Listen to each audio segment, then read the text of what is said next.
Hello, and welcome to episode 4 of HopScotch. I'm rejoined by Dominic. Hello, everyone. It's nice to be back with you all.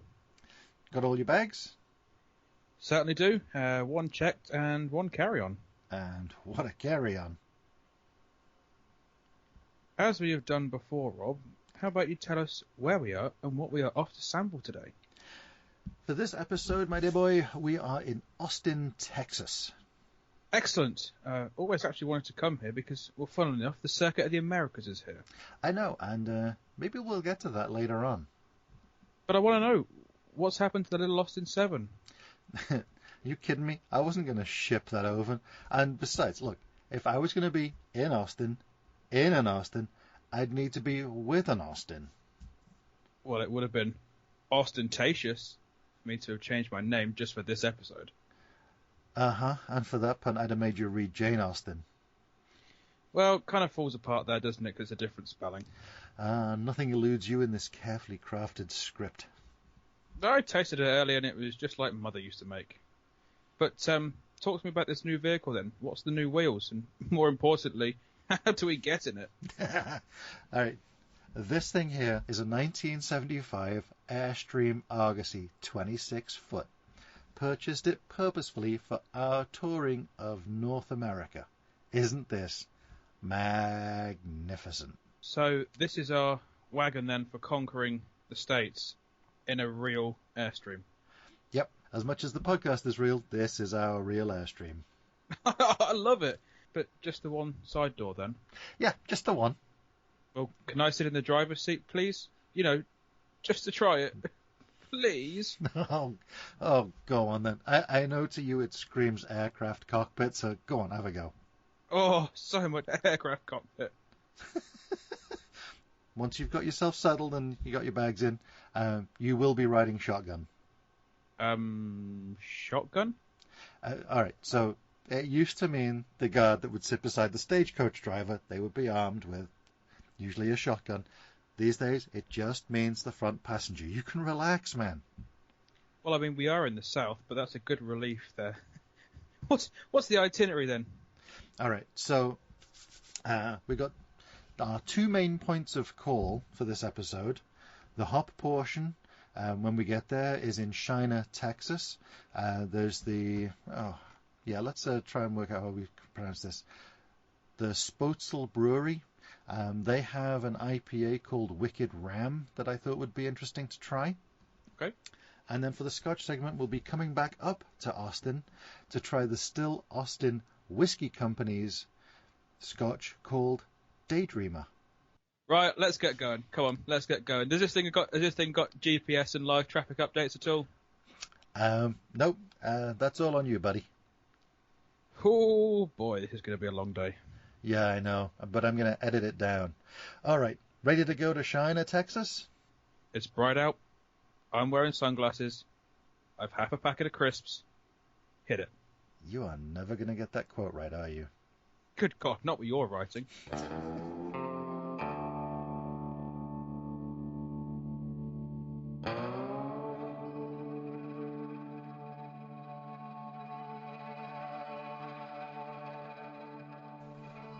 Well, I've got to say, Rob, Texas is like a very dry, large version of Norfolk.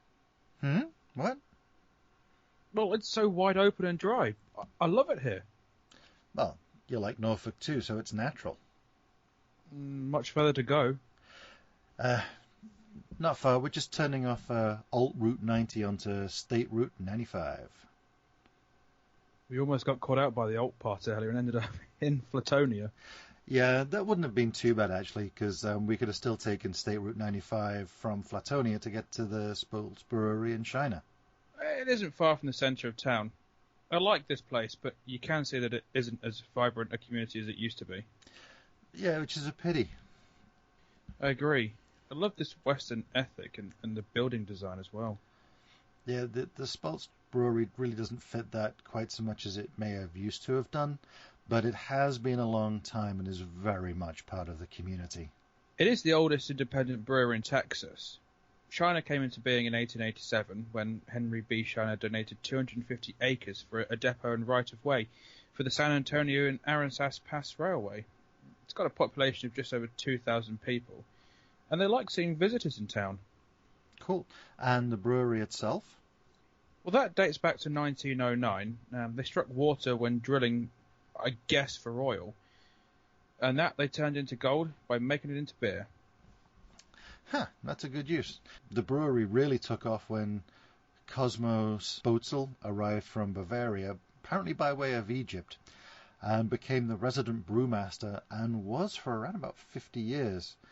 And recently, the Shiner Brewery celebrated its centennial in 2009, so they must be doing something right. The sixth and current brewmaster since 2005, I believe, is Jimmy Morick, and I hope I'm pronouncing that right. But he started at the brewery aged just 17 and is often to be seen around the place. From his photograph on the website, I'm not sure whether his moustache or his smile is the more distinctive. Either way, he looks like a good guy to have brew your beer. And he hasn't had to serve hard time for brewing. Huh? Well, Cosmos Spurtzel served 2 years for brewing during Prohibition. Is that a fact? Apparently so. Despite their commitment, it seems a slow rise to national acclaim. It wasn't until sort of the 1970s the reputation of Shiner's beers spread. Initially to Austin, with places like Armadillo serving it for just 30 cents a glass. But not everything has improved. Well, these days, Shiner's available across the country. I don't know if it's available worldwide, but, it probably has been carried beyond these shores. But if you are interested to learn more about Shiner, their website displays their sense of humour and is well worth a visit. Are you going to link it in the show notes, Rob? Of course I will. And I'll put a link to the Amazon page where you can pick up a copy of the book About Shiner, celebrating 100 years, 1909 to 2009. Does all that talk now bring us on to the beer? It does. Shiner has generally come to be more about lager beers, which is understandable given the cultural history of the town being predominantly Czech and German immigrants. You're not normally a lager man, Rob. Yeah, you're right, I'm not. There's something about lagered beers that just sits wrong with me, so I've taken to avoiding them. That said, something of theirs did catch my eye, and that's the Wicked Ram IPA. An IPA in Texas? I thought there was the two camps, East and West Coast, with the East being closer to the original IPA, and the West being the higher hopped variant that you prefer. True. The aggressive hopping is right in my wheelhouse. Well, let's go take the tour then.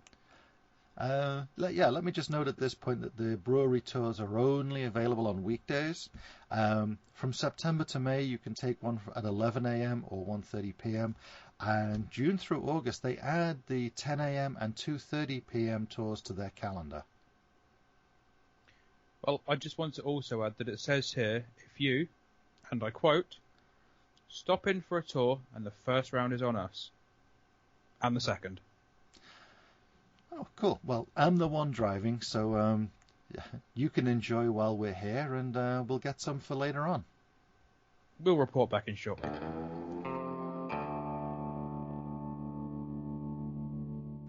Well, I don't know about you, but I really enjoyed that. It really is fascinating how much variety and complexity there is in apparently some simple recipes.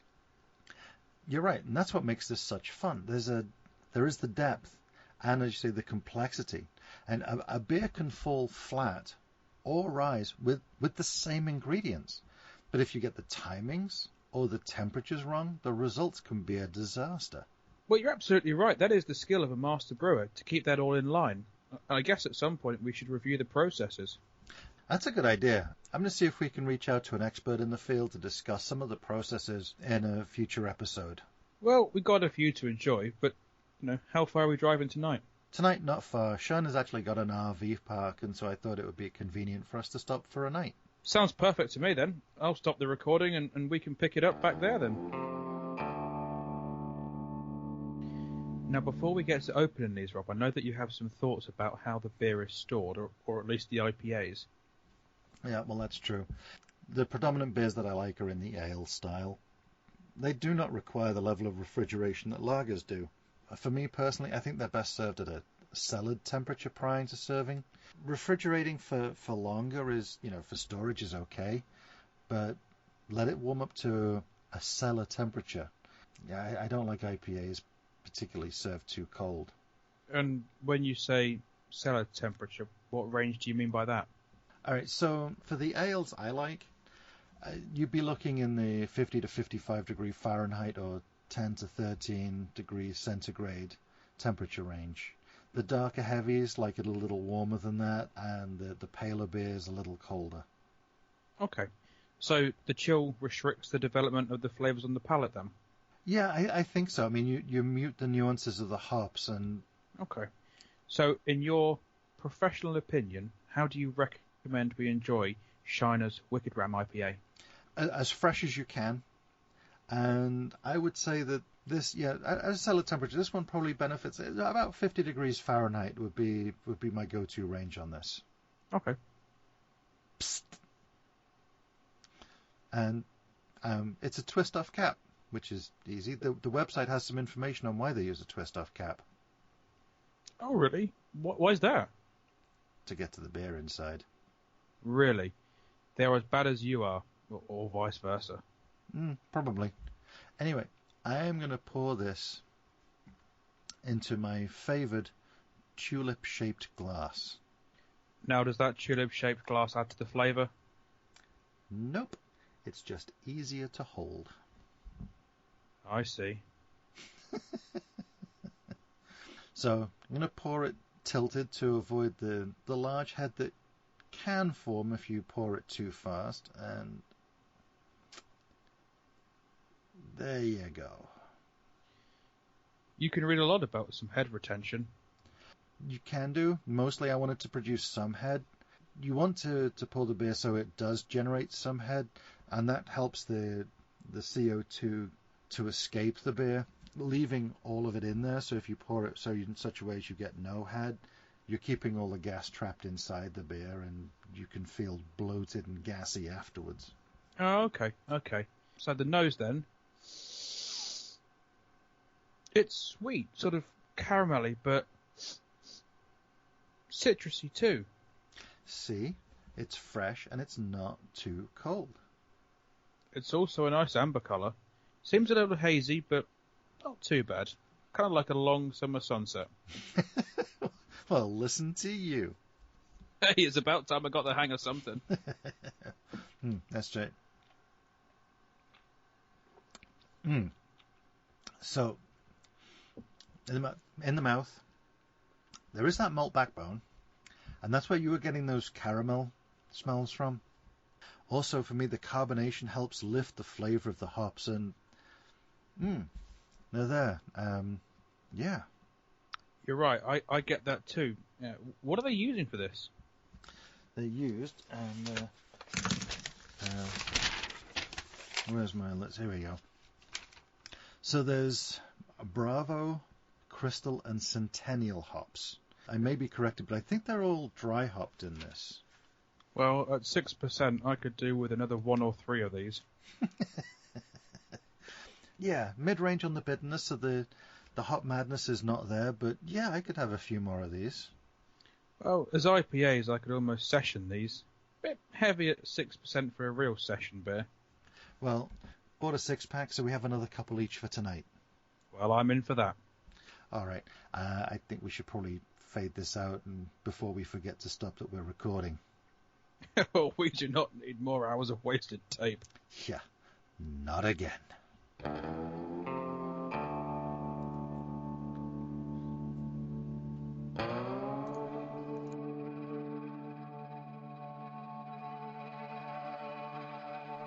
The HopScotch Podcast is sponsored by Bert's Better Beers. Bert's Better Beers is located close to Exit 9 North off I-93 in Hooksett, New Hampshire. They have a large selection of international, national and local beers, ciders and meads. Cans and bottles are individually priced so you can select your own beer tour. Tell Bert you heard about Bert's Better Beers on HopScotch. I expect you'll get a smile that is never far away. You can call Bert's at 603-413-5992 or visit them through their Facebook presence at facebook.com/HopScotch Bert's Better Beers. Also follow Bert on Twitter at twitter.com/Bert'sBetterBeers. Their opening hours are Tuesday to Friday, 10 to 8, Monday and Saturday, 10 to 7, Sunday, 11 to 3. Bert's Better Beers, stimulating the economy, one beer at a time.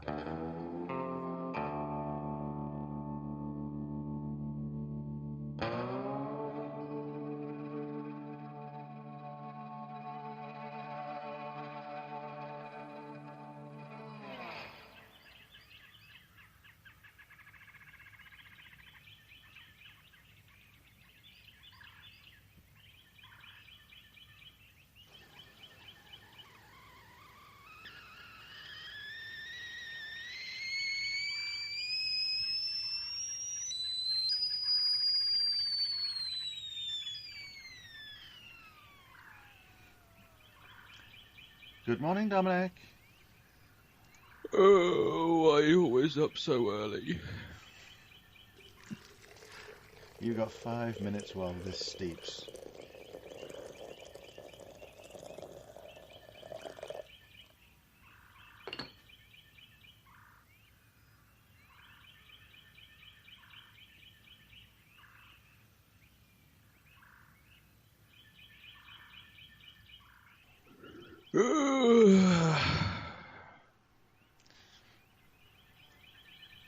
Alright, come on, show a leg. No, it's still too soon, Rob. Oh, mate, drink up. We've got a busy day ahead of us. Ooh, that's good. A mad number one. Not mad at all now, Captain, because this is delicious. No. A mad English number one. It's tea. Oh, loose leaf. Of course.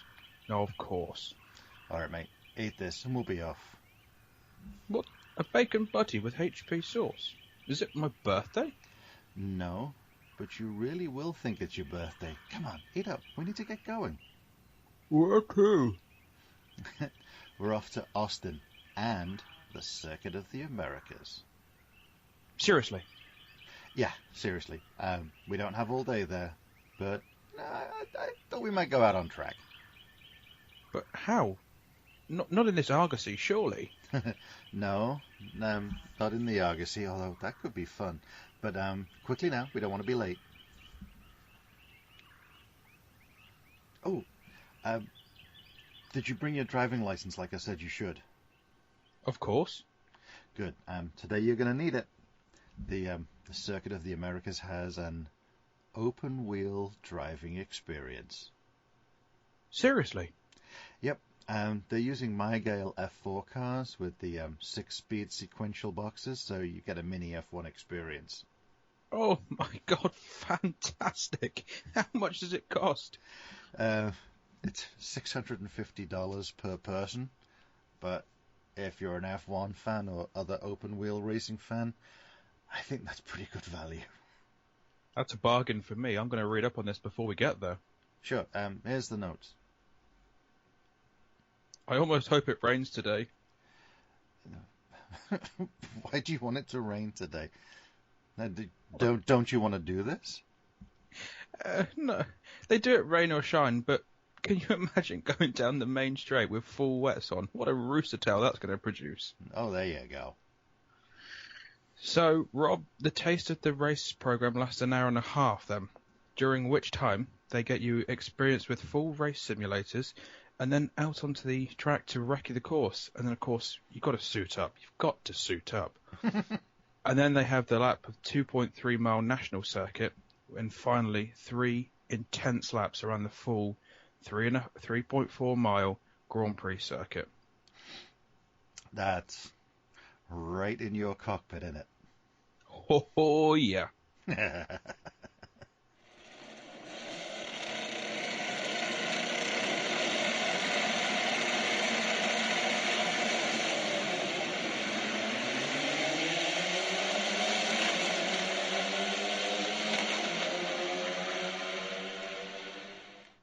Oh man, that was epic. I want to do so much more of that. Yeah, you could do. There are racing leagues for this. I can't afford to on what you pay me. I can't afford what I pay you. It's not even peanuts. Nope, it's your Walker Salt and Vinegar crisps. Ah, lovely. Thanks very much. Yeah, just don't eat them now. We do need to head off to lunch, though. Oh, where are we going for lunch? Well, I'll tell you after you read this note. Oh, this consumer note here. Mm-hmm. Okay. To find out more information on the open wheel experience, go to www.circuitoftheamericas.com/formula-americas, or you can email drive@thecircuit.com, or you can call at 512-655-6355. Cool, spoken like a true professional.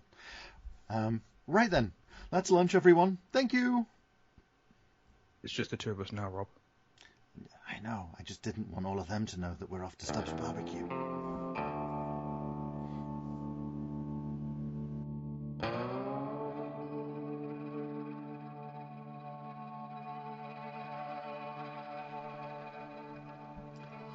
And you rejoin us on Red River Street in Austin.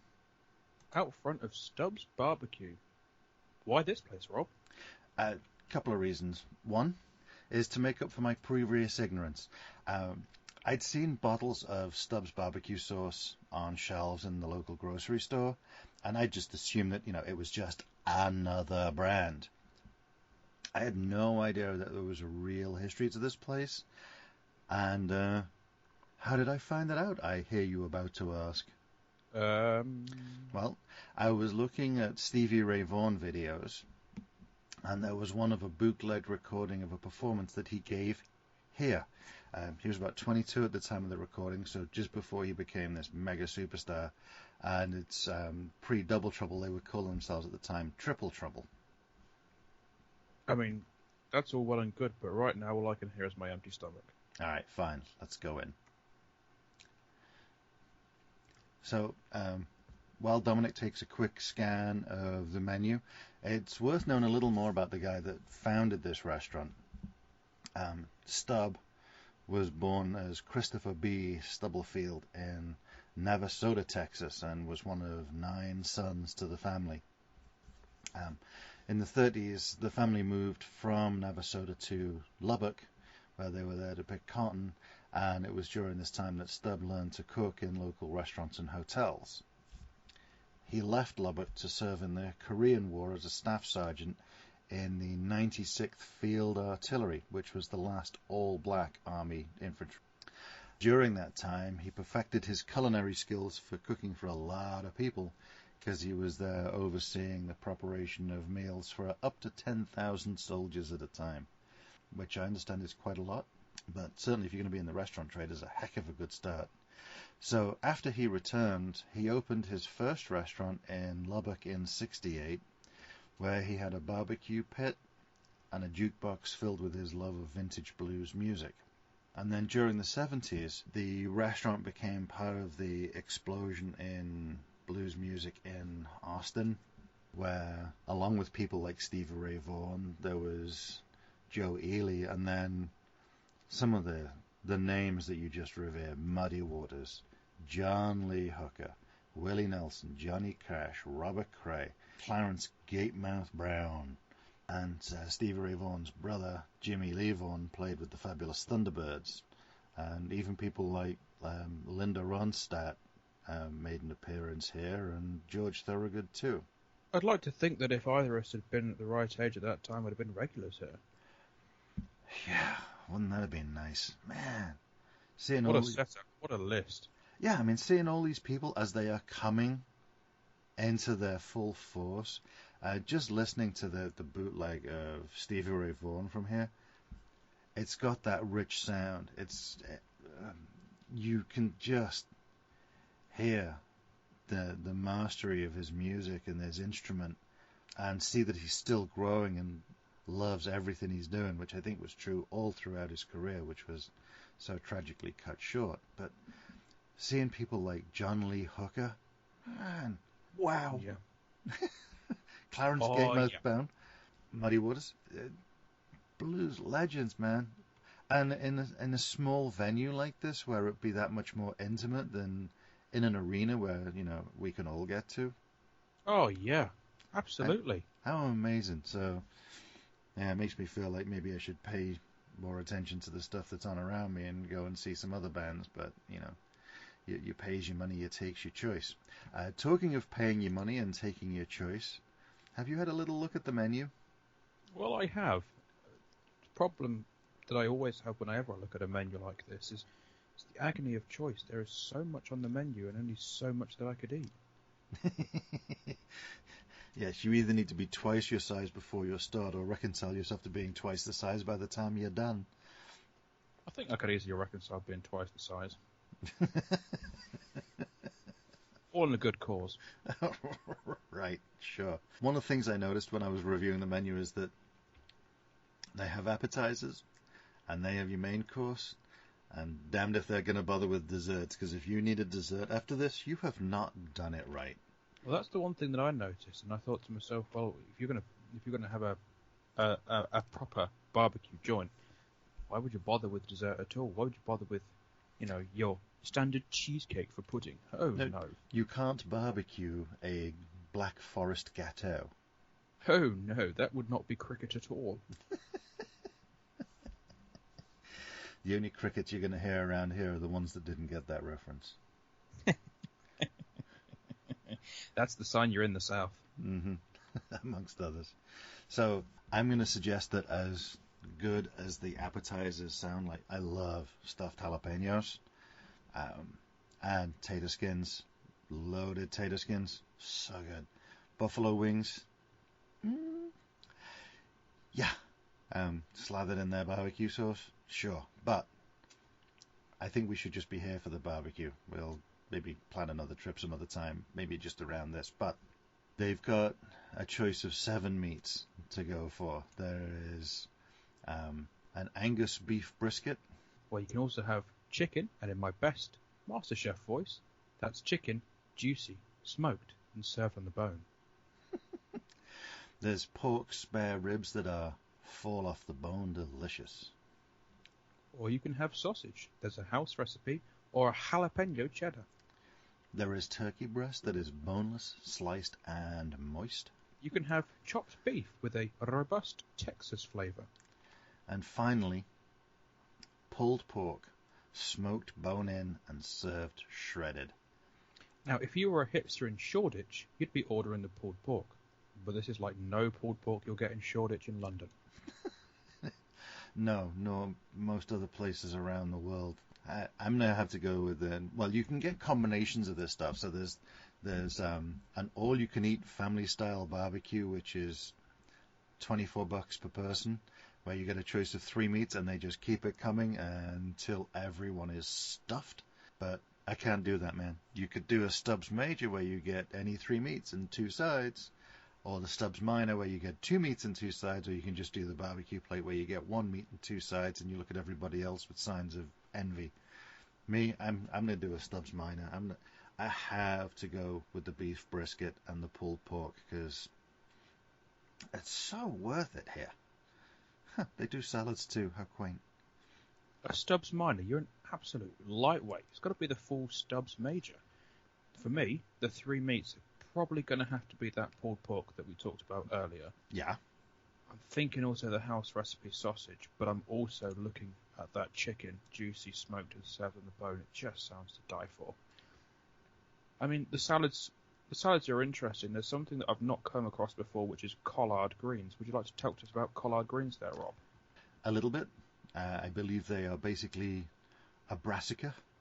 Okay. So it's kind of like a cabbage leaf, but as opposed to just pulling leaves off the kellard or chopping it up for coleslaw, it's generally, as I understand, sort of sweated down and served that way. Okay. I've not had it before, so that was definitely something I wanted to try while I was here. And then, while I haven't had fried okra either, the mashed potatoes with cream gravy was kind of calling my name as, hey, this is going to kick you over the edge in about a 4-hour nap. Well, whilst that sends you into a food coma, I'm just looking at the sides and thinking mac and cheese. Now, this is something that I've come across everywhere in America that I've been. They have mac and cheese as a side. In the UK, that's considered a main. That's an actual main meal right there. Some places you will find it as a main meal. There is actually a restaurant in Manchester, New Hampshire called Mr. Max. I think it's part of a chain, but I'm not too sure. And they are just all varieties of mac and cheese. Okay. Other places I've been to, one restaurant will serve mac and cheese as your main, but generally it's more predominant on the kids menu, and you can just get it as a side on the adult menu because, who needs to be an adult all the time? Well, absolutely. It always reminds me of my childhood. I would always have mac and cheese at a school dinner at my primary school, and that was the first time I ever had it, and that was the best mac and cheese I've ever had since. But the bit that really interests me about this menu is when you look at the all-you-can-eat, the last line of the all-you-can-eat. So it lists you can have 3 meats, you've got generous bowls of potato salad, coleslaw, pinto beans, all of the stuff that comes with, but the last line, no to-go boxes, please. Yeah, so you can't keep ordering, then suddenly have full plates and go, yeah, can we just wrap this up to go? That's not how it works. That's not cricket at all. No, nor is it rugby or football or soccer or any of those other sports. It's simply not the done thing. What? So yeah, from your other combo plates like your major and my minor, yeah, what you don't eat, you can wrap up to go. But yeah, don't do the all you can eat and then be an arse by asking for the rest of it to go. No, you will get thrown out and never invited back again. All right. Well, I think we know what we want from there. Oh yes.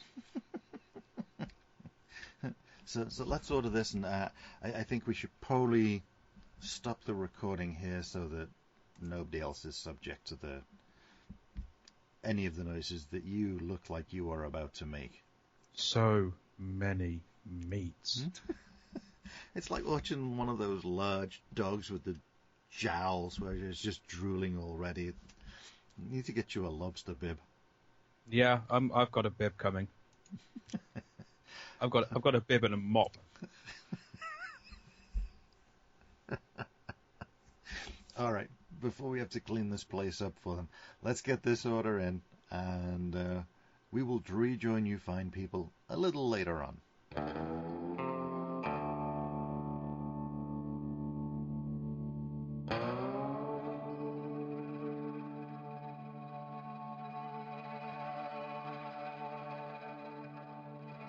We've travelled about 10 minutes from Stubbs to the south bank of the Colorado River, Auditorium Shores Park to be exact, because here stands a statue to Stevie Ray Vaughan.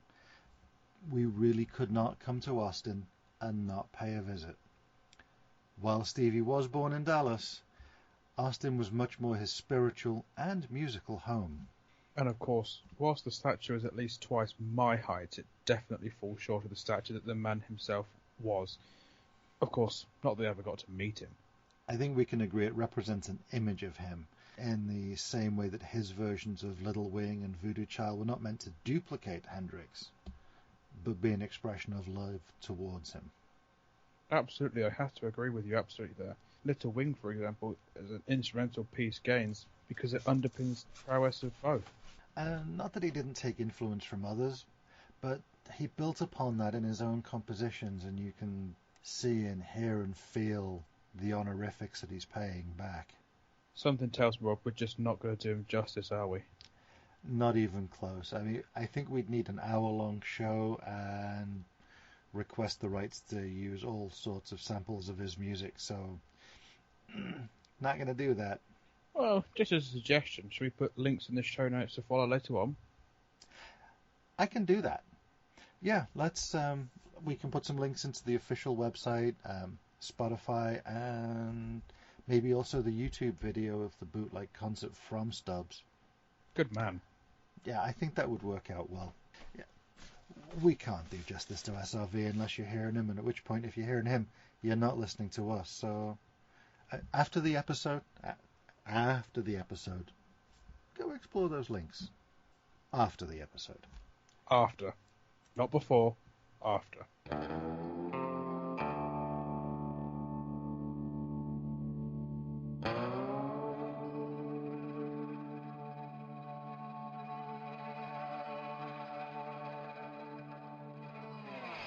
The Still Austin Whisky Company is a mere 10 minutes away, 15 with traffic.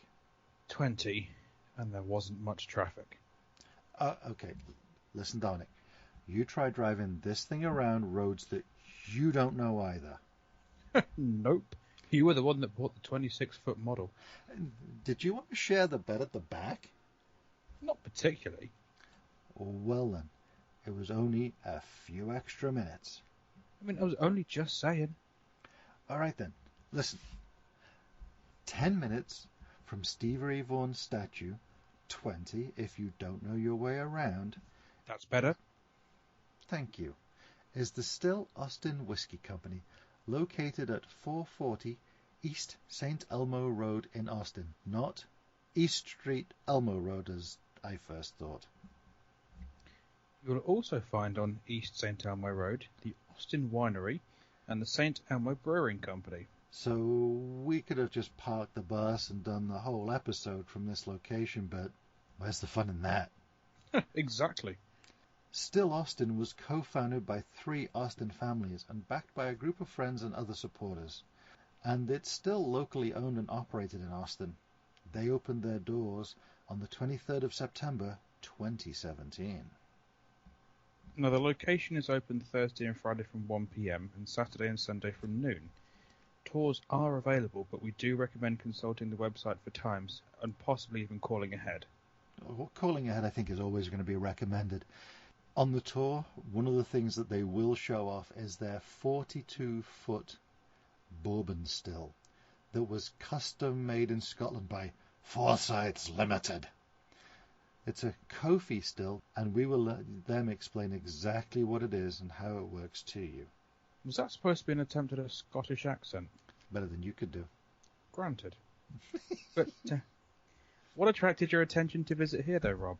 I'd been curious about such a new distillery being in business. I mean, most of the scotches you're going to buy, or whiskies, are going to talk about the aging time, and they're going to have spent some time in a barrel.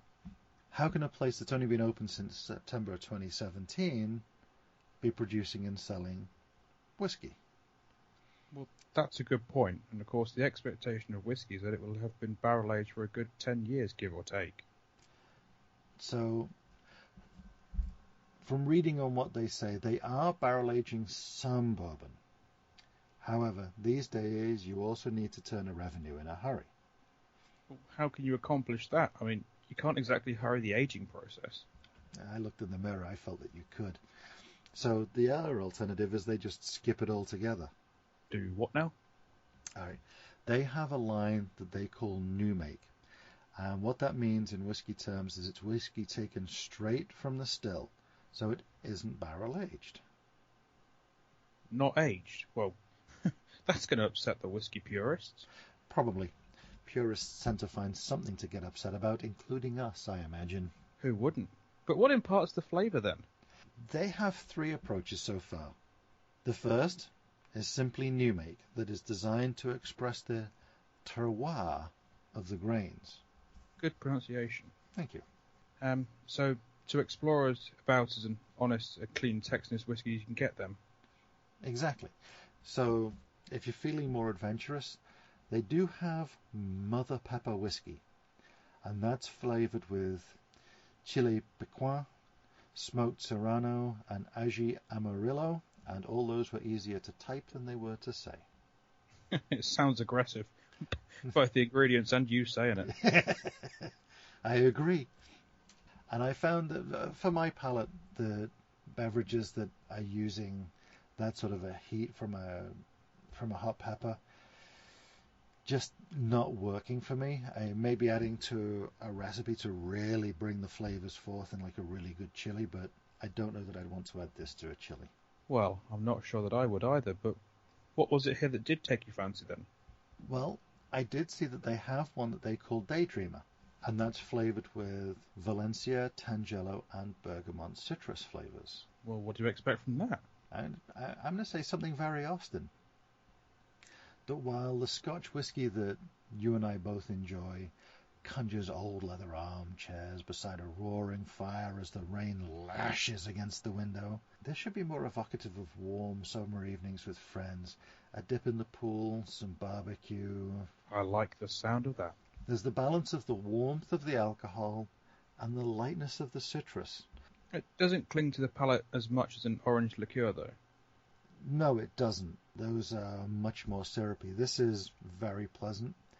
It doesn't suffer from either side overwhelming the other. So, for part of our consumer advice here, where might we obtain this? So far, distribution is limited around Austin and parts of Texas. Ah, okay. So, definitely have to plan a trip then. Certainly. There's much to do in Austin, so meanwhile I'm going to finish my little taster. You're welcome to have more. I am no one striving. Well, you've got the hard work. I'm going to have another one. There is something, quite something, and not what I had expected a whiskey could be like. But do we have more time in Austin? We still have some time, Dominic, but we are running out of tape. Well, I reckon before we lose all of our listeners, we should wrap this up. Yeah, let's do that. Can we still go on Soundtones? I think so. Jabbo and the old dogs are playing. Oh, fantastic. I think we're going to let everyone else go then. Yes, I think we should. So, thank you so much for being with us on HopScotch episode 4. Coming to you from Austin, Texas. We hope that you've enjoyed this episode and the others in the series. You can find out more information at these locations. HopScotchPodcast.com or on SoundCloud, which is soundcloud.com/HopScotchPodcast, or via your favourite podcast app as HopScotch Podcast.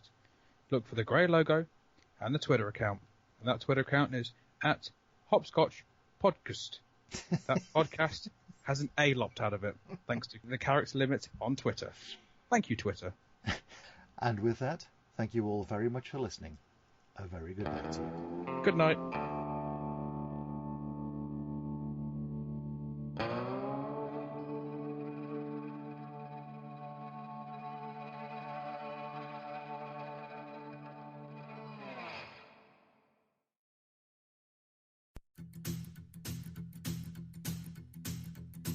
HopScotch!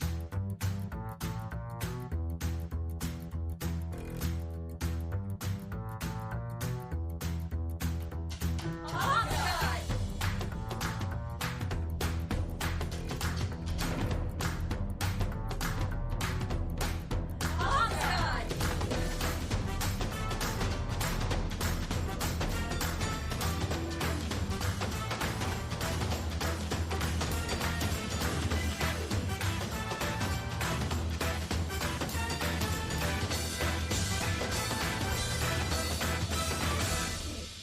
HopScotch!